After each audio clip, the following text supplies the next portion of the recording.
Look at me! I'm naked! SpongeBob is a TV show about one undersea sponge and the adventures he has with his friends. SpongeBob is someone you can strive to be, since he always faces tough problems with a smile on his face. This show was many people's childhoods in my generation, which was Gen Z. And this show means a lot to me since I've watched SpongeBob all my life. For reference here's me as a kid with SpongeBob. I fell in love with SpongeBob because of how funny and hilarious SpongeBob's adventures were. This was a special show because of the variety of people who could enjoy it. For example, my dad. I think of episodes like Idiot Box and Pizza Delivery. These both started with a random idea. Like, for example, Idiot Box was just SpongeBob and Patrick in a box just doing random stuff and imagining random scenarios. And made it funny and entertaining to watch for all ages. And for a children's show, it wasn't stupid just for the sake of being stupid. It was funny, but it had life lessons that you could use in everyday life. In a news article from CNN, SpongeBob has taught us that you can't spell fun without friends. And I think with this one, it's just how funny and imaginative SpongeBob is with his friends and how much they have fun together and just don't, look at the bad side of things, and are all alone. And then another one is just finding positivity in everything you do. With SpongeBob, he's in a fry cook position with a greedy boss, and most people would not think that's a good thing, but for him, he looks at the bright side of things and shows that even if you're in a dead-end job, that you can still have fun with your friends and and fall in love with what you do, no matter what. And that's just to name a few of the things that CNN put. But now with my history with SpongeBob out of the way, let's get to talking about how this wonderful show called Spongebob Squarepants has become the icon that it did, or it has been today. Spongebob Squarepants was created by a marine biologist named Steven Hillenburg. After being a marine biologist in California, he started to develop an interest in animation while working at the Ocean Institute. He created a comic called The Intertidal Zone, which featured a sponge called Bob the Sponge. And Bob the Sponge showed us different creatures in the intertidal zone in the comic. And that later created SpongeBob. After that, he left that job to pursue animation and later met Joe Murray, which is the creator of Rocko's Modern Life. He was offered a job at Nickelodeon and he accepted. After his work with Murray, he was encouraged to create his own show and decided to start creating one. He wanted to have a show that showed undersea life and develop a main cast from the show from the Intertidal Zone comic that he made earlier. So the ones that he mostly made were like Mr. Krabs, Sandy, Patrick, Pearl, Squidward, the main cast. And since he wanted his show to stand out, he wanted to have the weirdest undersea creature as the main character, and decided to go with a sponge. At the time, SpongeBob was actually originally named SpongeBoy, but later someone else wanted to use that name, so the SpongeBob team went with SpongeBob instead. After creating and passing the pitch to the directors at Nickelodeon, he was able to create the pilot episode, which aired on May 1st, 1999, and became almost an instant success.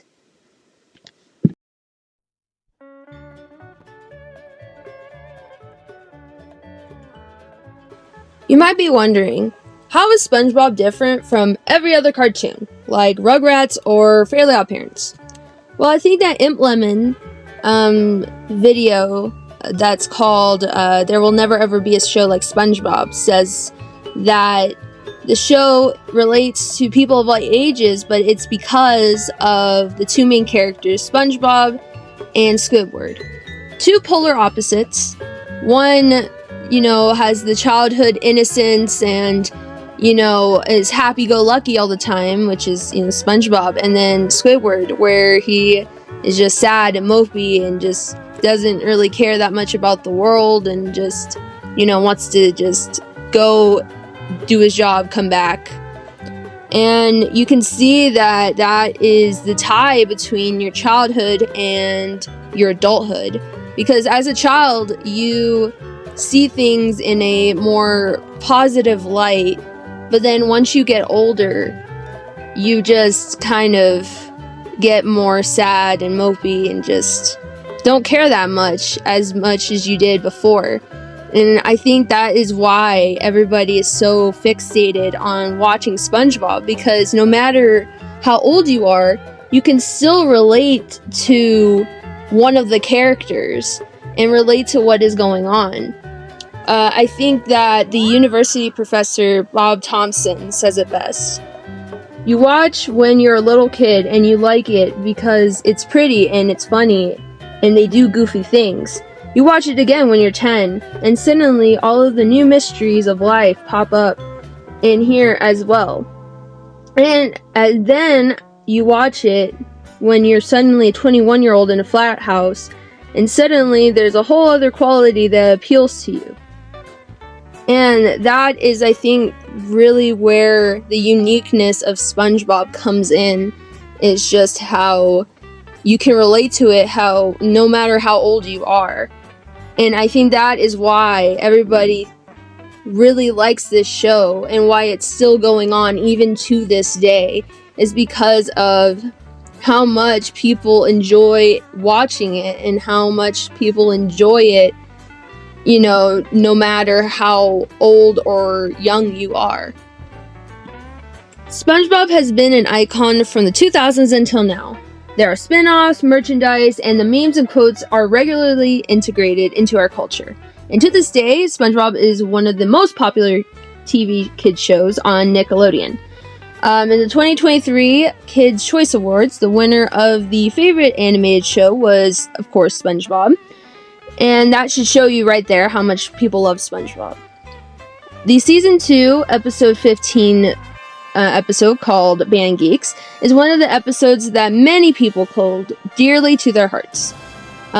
This is an episode that has one of the famous quotes called, "Is mayonnaise an instrument?" It also has one of the best sequences of SpongeBob and his friends playing at the halftime at Bubble Bowl, using the song Sweet Victory by David Esky and Bob Chulnde. After the passing of the creator of SpongeBob, Stephen Hillenburg, everybody wanted to honor him by playing Sweet Victory at the Super Bowl in 2018, and decided to do a petition that got about 1,233,724 signatures, which shows how much people have been impacted by SpongeBob as a society.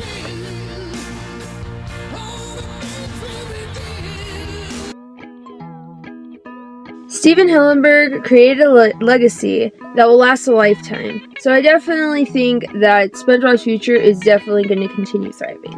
But, like everything else, I do think that it will change with time.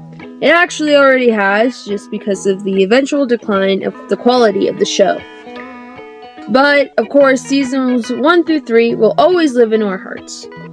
To end this video, I want to ask, if you like SpongeBob, what is one thing that is good about it? And what do you think should be changed, if anything? And also, what do you think will contribute to SpongeBob's success, other than what I've mentioned?